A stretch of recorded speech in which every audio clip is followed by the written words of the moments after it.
पूरा मामला सहारनपुर के थाना नागल क्षेत्र के ग्राम पहाड़पुर का है, जहां बीती 24/6/2024 को वादी शिवम पुत्र संजय द्वारा अपने पिताजी की हत्या का मुकदमा दर्ज कराया गया था। पुलिस लगातार मामले में छानबीन कर रही थी, लेकिन पूरी तरह से केस एक ब्लाइंड केस बनकर रह गया था। इसके बाद पुलिस ने मृतक व्यक्ति के आसपास के लोगों से जानकारी जुटाई तो पूछने पर पता चला कि मृतक अभियुक्त के पुत्र शिवम व उसकी पत्नी अपने पिता से बहुत परेशान थे। मृतक व्यक्ति पर बहुत कर्जा था। उसने अपनी जमीन बेचकर भी कर्ज न उतार पाने के बाद अन्य जमीन बेचने की कोशिश की। हत्यारे पुत्र शिवम की पत्नी उसके साथ झगड़ा करने ससुराल चली गई थी। मौका देखकर शिवम ने अपने पिता को चाकू मारकर उनकी हत्या कर दी। पुलिस ने कड़ाई से पूछताछ पर मृतक ने सारी कहानी जो है वो बयां की। संबंधित मामले में सहारनपुर एसपी देहात सागर जैन ने प्रेस वार्ता कर जानकारी देते हुए बताया कि पकड़े गए अभियुक्त को जेल भेज दिया जा रहा है। 24 जून को पुलिस को सूचना मिलती है कि ग्राम पहाड़पुर में जो वादी है शिवम, वो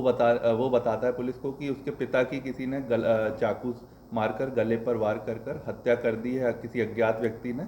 और इस तहरीर पर थाना नागल पुलिस पर मुकदमा पंजीकृत हत्या का किया जाता है और इसमें वरिष्ठ अधिकारी एवं फील्ड यूनिट मौके पर जाते हैं। मेरे द्वारा भी घटनास्थल का निरीक्षण इसमें किया गया।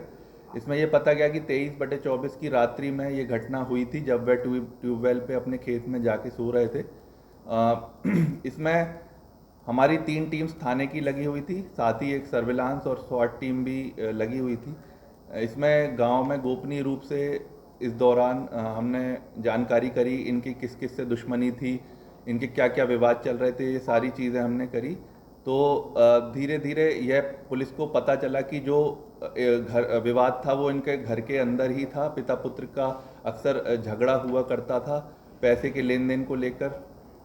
ये जो पुत्र है जो कि वादी था, बाद में इसी का नाम प्रकाश में आया कि इसी ने अपने पिता की हत्या की है। अभियुक्त जो है शिवम, उसको आज सुबह थाना नागल पुलिस ने गिरफ्तार किया है और इनकी निशानदेही पर जो घटना में प्रयुक्त चाकू था वो भी इन्होंने बरामद किया है और आज इन्हें माननीय न्यायालय के समक्ष पेश किया जा रहा है। इनसे जब पूछताछ हुई तो इन्होंने डिटेल रूप में बताया। इन्होंने बताया कि कुछ महीनों पहले घटना से इनकी शादी हुई थी। इनका जो सारा पैसे का लेन देन था वो पिता के द्वारा ही किया जाता था। इन्हें खर्चे के पैसे भी नहीं दिए जाते थे अपने पिता के द्वारा। और जो बताते थे कि इनके पिता पर काफ़ी कर्ज था, जो कि उन्होंने अपने ज़मीन की 4 बीघा ज़मीन जो है बेची। और ये बता रहा था कि तब भी कर्ज नहीं उतरा। ये पिता जो हैं वो किसी अन्य चीज़ों में इस पैसे को उड़ा दिया करते थे और बार बार इन पे दबाव बनाते थे कि खुद पैसा कमाओ, मुझसे पैसा मत लो। तो इसे खर्चे के भी पैसे नहीं दिया करता था। इसी चीज़ को लेकर पिता पुत्र में झगड़ा भी हुआ करता था। यह चीज़ पुलिस को गोपनीय रूप से गांव में मुखबिरों के द्वारा भी पता चली। फिर जब इसे सख्ती से पूछताछ किया गई तो इसने घटना कबूल किया और घटना में प्रयुक्त जो है आला कत्ल भी बरामद किया और आज इसे गिरफ्तार कर माननीय न्यायालय। सर, इसमें बताया गया कि रसोई से घर चाकू दिया गया है बीवी के लिए, वैसे मानते तो क्या ये कहना है कि इसकी बीवी भी इसके साथ कुछ शामिल है? जी, इसकी जो वाइफ है वो घटना से करीब 4-5 दिन पहले ही अपने मायके चली गई थी।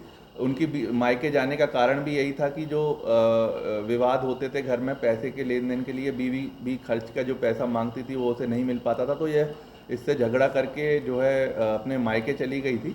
उसी के बीच में पिता पुत्र के बीच में भी कई लड़ाई हुई और घटना से एक दिन पहले भी इनकी बहस हुई। तो जब ये ट्यूबवेल पे सोने गए थे इसके पिता, उसकी जानकारी केवल इनके घर वालों को ही थी।